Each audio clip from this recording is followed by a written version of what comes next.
What's going on, you guys? Welcome to the As a Man podcast. We're here with Kory Cassell, my pastor of Zeal Jamaica. What's good? What's good? We're going to do some boxing today, and we're just going to have a little talk.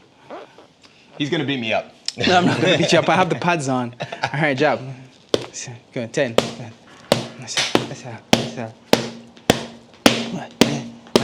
Yeah, switch sides. Yeah. 10. You know, one of the most interesting things, I realized about you when I just went, you have one of the most busiest schedules I've ever heard of. You know, and you've made it really clear, even on the pulpit, I'm addicted to the grind. And why do you think that we push so hard, especially as a guy? Why do we push so hard? I mean, I think you could run it, not to get too spiritual off the bat, but you could run it all the way back to Genesis. Mm-hmm. Before sin entered the world, before women entered the world, God created man and he gave us work. Mm-hmm. Work was a blessing from the beginning. It was sin that made work a curse, but men are designed to work. Mm-hmm. And so I think innately, as long as you're not lazy, you will innately look to produce. You will innately look to work, or AKA grind. I think underneath that, for me especially, it's about purpose.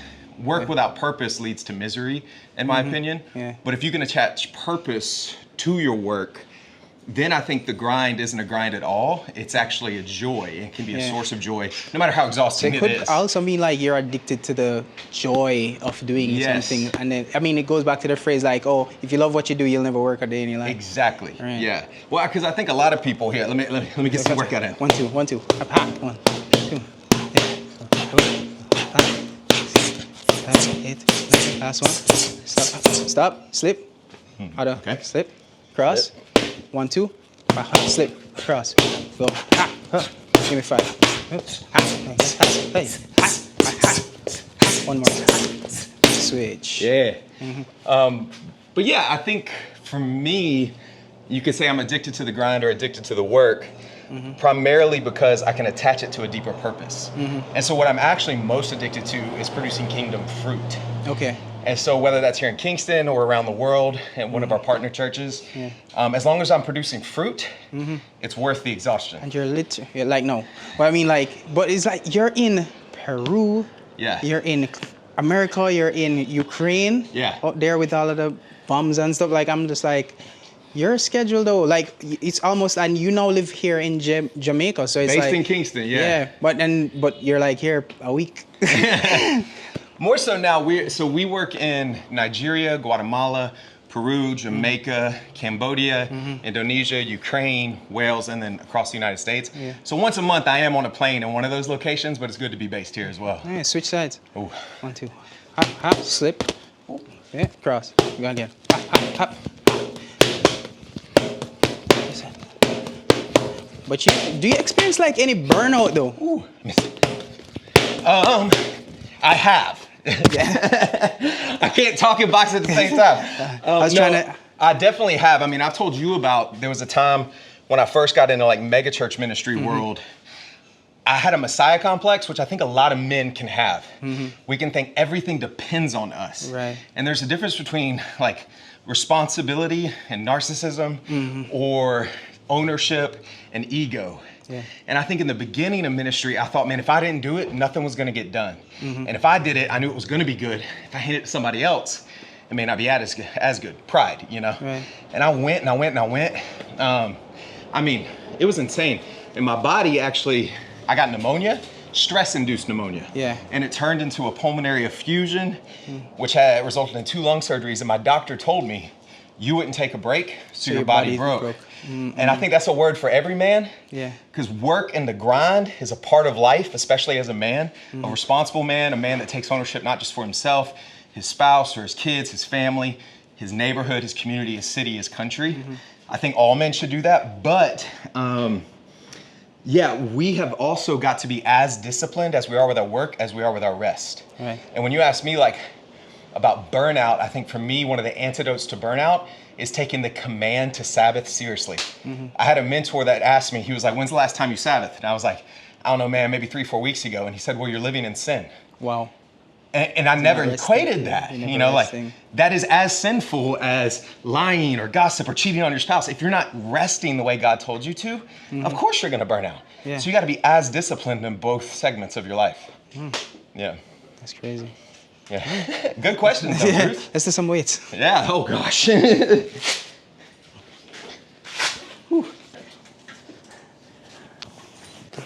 right. We're going to some bench. All right. I'll try and keep up dumbbell with you. bench. About 15. So I'm going to do to you what you just did to me. Go for it. So how do you, because you're crazy busy. You're running a gym. You're super involved in ministry. You're a married man. I mean, you have everything going on. How do you manage your schedule without burning out? I mean, I think that's why I invited you on the podcast, Pastor Kory. That's a good answer. But I'm learning balance. I've been married for almost 2 years now. And I was saying just this morning to a client that it was almost like I went from a single guy living in his father's house where he works upstairs, and I jumped into marriage, kids, bills, new place, move, ministry, everything all at once. So I've been learning what balance is for me. Personally, what I used to do, and if you're a single guy, what I used to do is go somewhere for about 4 days and just sleep, rest, read. I shut off all social media, and I kind of just get quiet with myself. Yeah, but with a wife and family, you can't just peace for 4 days. So with a wife and family, I have to communicate where I feel like I would need that time. And maybe she would be in one room and I'd be in like another room, and I'm there quiet.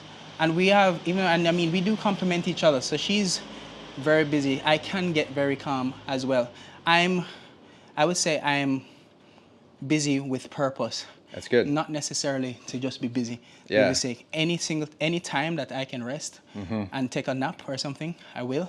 Yeah. I definitely like to fill myself up as well with God's word, you know, and just meditate on that to make sure I don't lose myself in this craziness. Yeah, you got to have healthy intake. Right. Yeah. So I have to have healthy intake as well, and hopefully that projects. That's good, man. I don't know why you have me on the podcast. You can answer all the questions. To get better. Yeah, right? Anyways, this is is it my turn? All right. Yes. Your turn. We're going for 15. Ooh, you said 15, not 50, right? Go for 15. Why not? 15. I wouldn't even do that. Come on. And on the topic of balance, avoiding burnout, making sure we prioritize that rest, and knowing that we are made with purpose, and our genetic makeup, you know, from God, is to focus, is to pretty much hone in on that, and knowing that we will. To know that this is what we're called to be. We are made to work. We are, you know, and this is where we find our purpose. Yeah. Pretty much. Like, what is something? If you can give us like an encouraging word for anybody that's just learning about this now. Yeah. You said some key words, and anybody listening or watching out there, busyness does not equate to productivity. And I think looking at your schedule, looking at your time, and first off asking yourself, what is my purpose? What has God actually called me to do? What echo has he called me to make in eternity? And then aligning your schedule and your priorities with that purpose. The second thing I was thinking of is you were talking about balance, that I would just encourage somebody with. For me in my lifestyle, ministry, balance kind of doesn't exist. It's almost like being a doctor, like you're always on call when you're a pastor. You get the call at 10 o'clock, somebody's in the hospital, and you can't say I'm off. You know, there's different jobs you can, some jobs you can't. And so what I find, I don't pursue balance as much. I pursue a healthy rhythm. Okay. I come from playing drums and stuff, and you know, there's songs that you have a fast BPM, beats per minute. You know, you could be up in 160, 200 BPM, and then there's songs that are more like 60 BPM, a lot slower. And so what I look at is my 12-month calendar. And anybody out there that maybe this speaks to you in rhythm, I look at my whole calendar and I go, okay, the fall in ministry, hyper. Like I'm gonna take my 1 day off a week, but I'm grinding, I'm going. Yeah, go. July, I usually try and relax and have that slow down and really slow it down. Take a few Sundays off. And so I think looking at your calendar almost like a wave chart and seeing when that wave comes down of increase productivity and intentionally slowing down, kind of like what you were talking about, Right. finding that rest. Man, you always on pumping up. It makes me feel lazy, Come guys. on, That's now. why I come to this gym. But yeah, so I would just encourage any of your viewers, any of your listeners, man, make sure you've asked the question, what is my purpose and what is my purpose in this season? Align your priorities and schedule with that and look for a healthy rhythm of rest and work in that. And then just let your work be your worship. One of my favorite passages of scripture is Romans chapter 12. I beseech you therefore, brethren, by the mercies of God, to present your bodies as a living sacrifice, holy and pleasing to God, for this is your spiritual act of worship. So the most worshipful thing you can do is work hard for the glory of God. And I think when we see our work as worship, it becomes the most fulfilling and joyful thing. Love that. Yeah. Yeah. Well, yeah, man. Yeah, that's it for the As a Man podcast with Kory Cassell. This wraps up episode 1. We'll see you soon. Oh, Zeal Jamaica. Yeah. Yeah, 16 Chelsea Avenue in New Kingston on a Sunday night at 6 p.m. Yeah, service only lasts about an hour or so, super casual. We'd love to see you there.